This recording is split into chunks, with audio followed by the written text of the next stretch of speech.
Hi there, Rebus Trevor here. I got an early Christmas present in the form of Kill Team Rogue Trader. I sort of had to own this at some point because of the dog model, if nothing else. But also, I've recently been considering getting into 40k again. I've been painting as a consequence of the Conquest magazine. But anyway, for now, what do you get in this box? Although I should note, the box is like a weird sort of side opening affair. I hope Games Workshop don't make a habit of doing this for things that come in boxes this big, as it doesn't make them as useful for storage, and they're a bit more flimsy. This is an expansion for Kill Team, and the premise is that the Elucidian Starstriders are on a Rogue Trader-esque sort of mission, when everything gets a bit David Cronenberg body horror, and the Galapox infected take over the ship, and everything goes a bit wrong. Inside the box you get some artwork, which, you know, if you're the right age group, perhaps you'll put that on a wall. Let's have a closer look at that. I mean, you know, it sets the scene, it's atmospheric. I don't hate it, I just don't love it. And on the other side, well, all I can really see this being good for is a thumbnail. You get some Kill Team counters, which is cool, because they didn't need to provide those. However, they oddly didn't provide any dice in the expansion, which seems a bit cheap. Next up, we have the instructions for putting the models together, which are all pretty clear. The models are mostly 1 or 2 pieces to put together, though with some of the larger models being 3 or 4 pieces. But none of them were complicated, pretty straightforward. Nice range of models, to be fair. I'm not a massive fan of the Galapox, or at least I wasn't to begin with. They look a bit cartoony. But now I've had the models up close, I've come round. So yeah, some typically high quality instructions. We have the Rogue Trader sort of expansion booklet, specific to this expansion. So expansion too many times already. Sets the scene, you've got some story to begin with, a few missions for different playstyles, and the actual rules for all of the models' use in Kill Team. A nice little booklet, or it would be, but mine is actually sort of already broken and I haven't even had a chance to play a game with it yet. Both front and back, it's basically just coming loose. I expect this will probably last 2 or 3 games. Next up you have the codexes for both factions. This is the thing that I'm really pleased that Games Workshop provided. They didn't need to do this at all, I'm surprised they have started.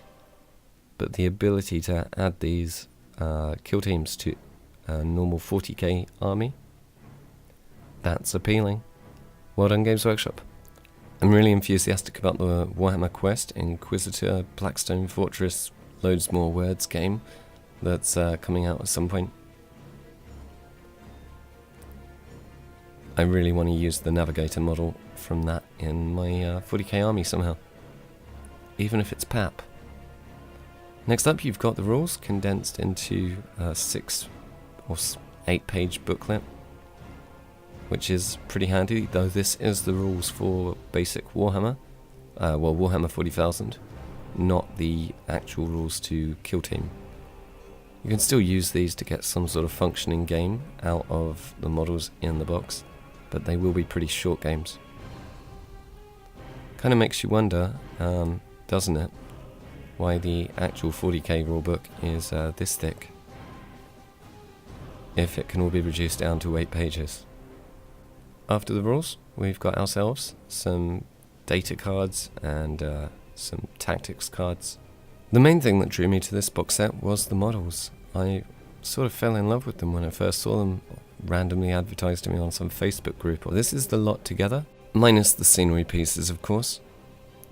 This is your main squad of the Elucidian Starstriders. Only a 6-man squad if you include the dog, which I know I do. Here's the little fella now. And possibly gratuitously a little bit more dog. The goodest boy in the entire universe. And here is Elucia Vane, Both of these kill teams contain leader characters, and this is the Elucidian Starstriders leader type character.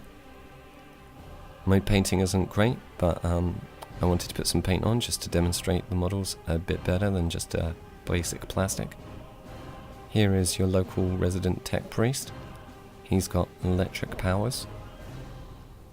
But, you know, really, really nice models. Loads of cool detailing for people who can paint better than me to make the most of. We have a Death Cult Assassin, which is a nice model to add to any 40k army. Really, really, really like the models to this. Cannot criticize Games Workshop for the amount of effort they're putting into these. If you compared them to like some, you know, early Space Crusade stuff, it would be amazing, the difference in detail. We have a medic, because I assume that comes in handy. I've not played Kill Team yet, so don't really know. This is the start of the Gellerpox infected. This is one of their sort of swarm units. This is another. Again, they're all pretty gross and gribbly. These are like giant sort of leech-like flies. Fleas, I mean. Anyway. These are probably my favourite of the little fellas. They're called glitchlings. They're slightly more characterful Nurglings.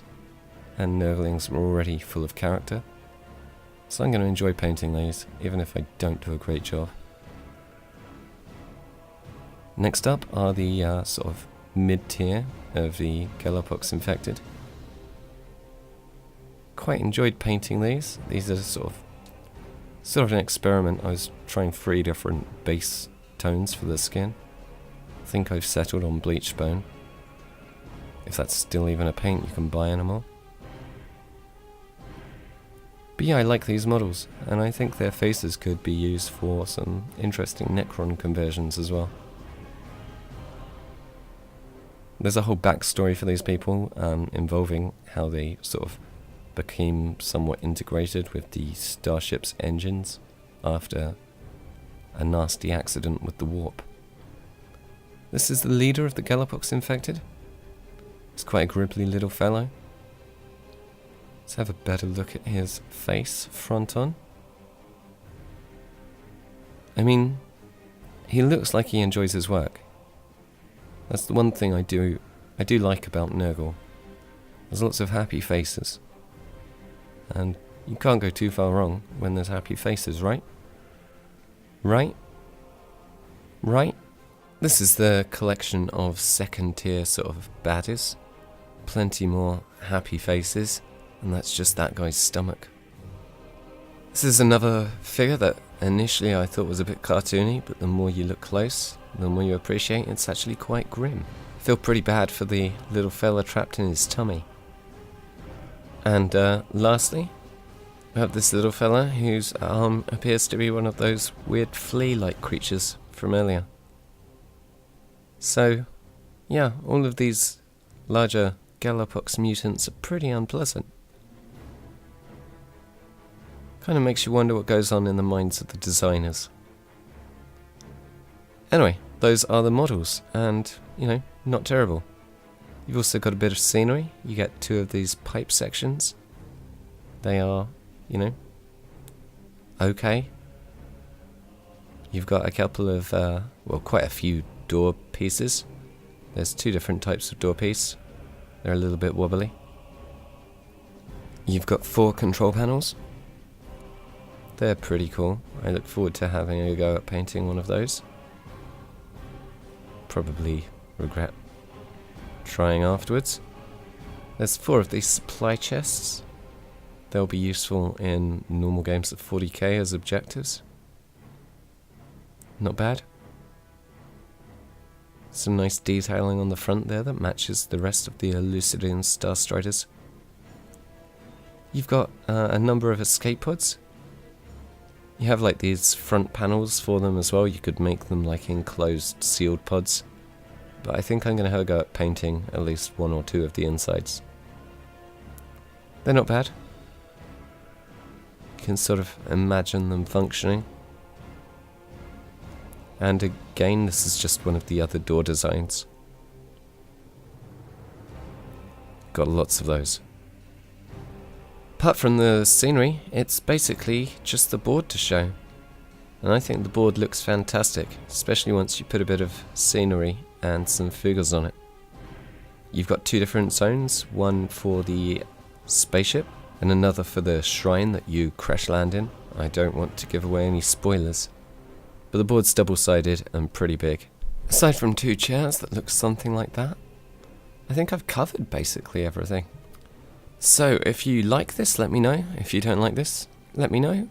My main channel is Rebus Forever, where you can find short game reviews. Search Rebus Forever 1 minute-ish review and you'll find something. There's a Steam group and a Patreon, both under the Rebus Forever names. Thanks for watching and be well.